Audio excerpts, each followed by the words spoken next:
Congress party में खूब दरी बिछाए, खूब झंडा लेके चला, कांग्रेस पार्टी के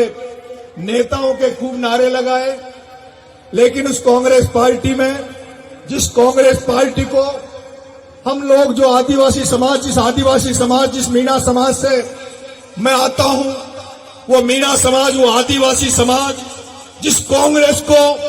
पूरी ताकत से, पूरी ऊर्जा से, पूरी एनर्जी से वोट देता है, कांग्रेस को जिंदा रखता है, कांग्रेस का नारा लगाता है, उस कांग्रेस में उस आदिवासी समाज के इस नरेश मीणा, इस आप बेटे ने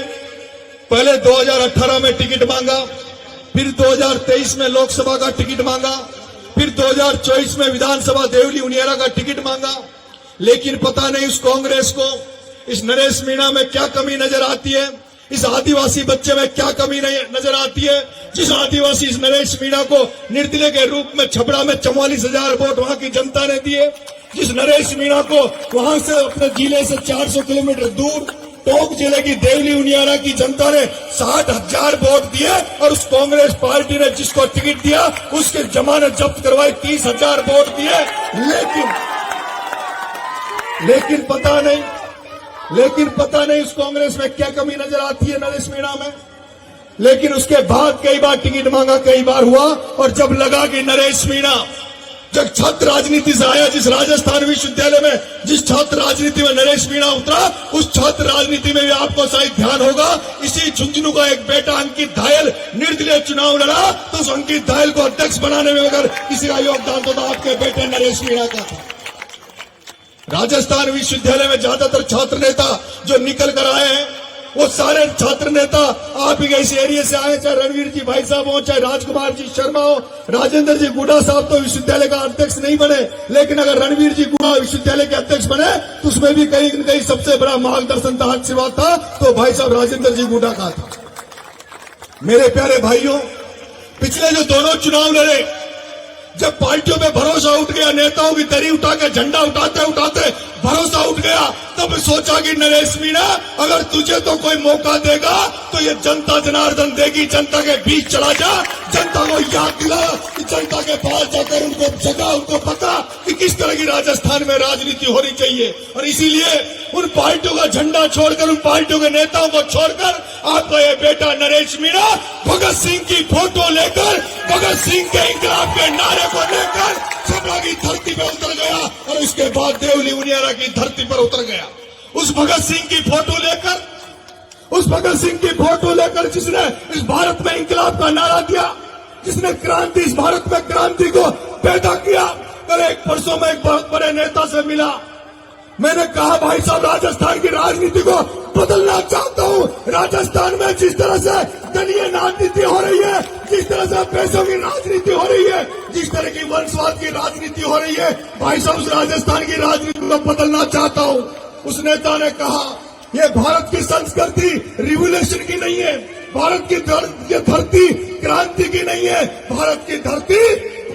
रिएक्शन, प्रतिक्रिया देती है, रिएक्शन देती है, यहाँ क्रांति नहीं हो सकती। इसीलिए कारण है कि 300 अंग्रेज आकर इस भारत की भी करोड़ों की जनता को कब्जा कर लेते हैं, बाहर से विदेशी आकर इस भारत की जनता पर कब्जा कर लेते हैं, करोड़ों लोग होने के बावजूद भी गिनती के लोग आकर इस देश को गुलाम बना देते हैं, क्योंकि इस देश में गुलामी का तत्व भरा हुआ है, यहाँ स्वाभिमान मर चुका है। यहाँ हर घर में जब तक भगत सिंह पैदा नहीं होगा, हर घर में महाराणा प्रताप पैदा नहीं होगा, हर घर में सुभाष चंद्र पैदा नहीं होगा, हर घर में अंबेडकर पैदा नहीं होगा, हर घर में ज्योतिबा फुले जैसे महान पुरुषों की तस्वीरें नहीं लगेगी, जब तक इस भारत का भला होने वाला नहीं है। मैंने कहा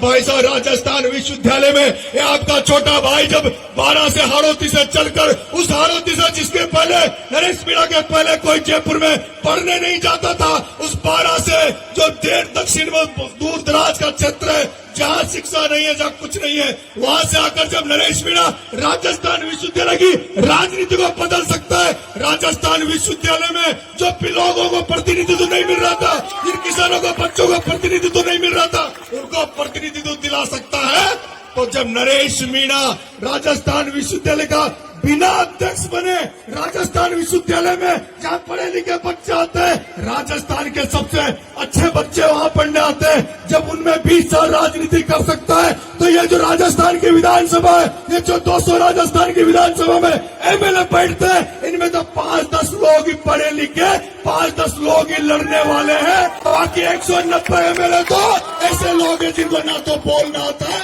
ना लड़ना आता है। तो इस राजस्थान विधानसभा में जो नरेश मीणा चुनाव लड़ लिया, तो आने वाला समय जिस तरह से राजस्थान विश्वविद्यालय में नरेश मीणा का चला था, वैसे राजस्थान की राजनीति में भी नरेश मीणा अपनी छाप छोड़ने वाला है, अपना बदलाव करने वाला है।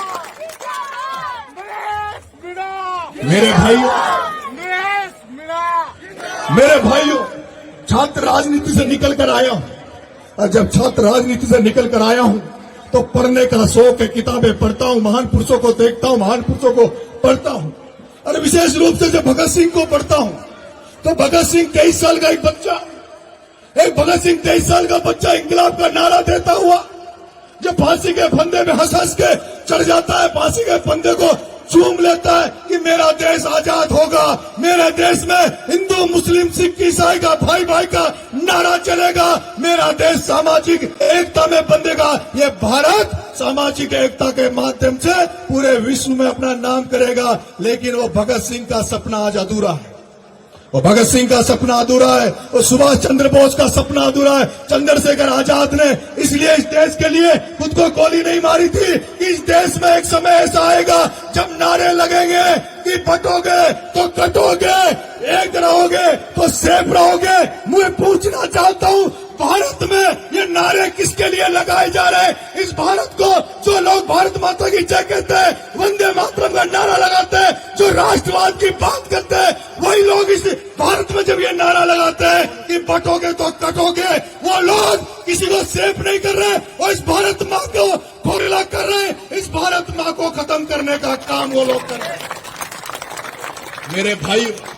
मेरे भाइयों, जब आजादी की लड़ाई लड़ी जा रही थी तब तो नारे लगते थे हिंदू मुस्लिम सिख ईसाई हमें सभी भाई भाई। और आज हालात इस देश के क्या हो गए? मैंने कई जगह देशों में, कई भारत में के अलावा कई देशों में तख्ता पलट होते हुए मैंने देखे, लेकिन पिछले दिनों मैंने देखा है हमारा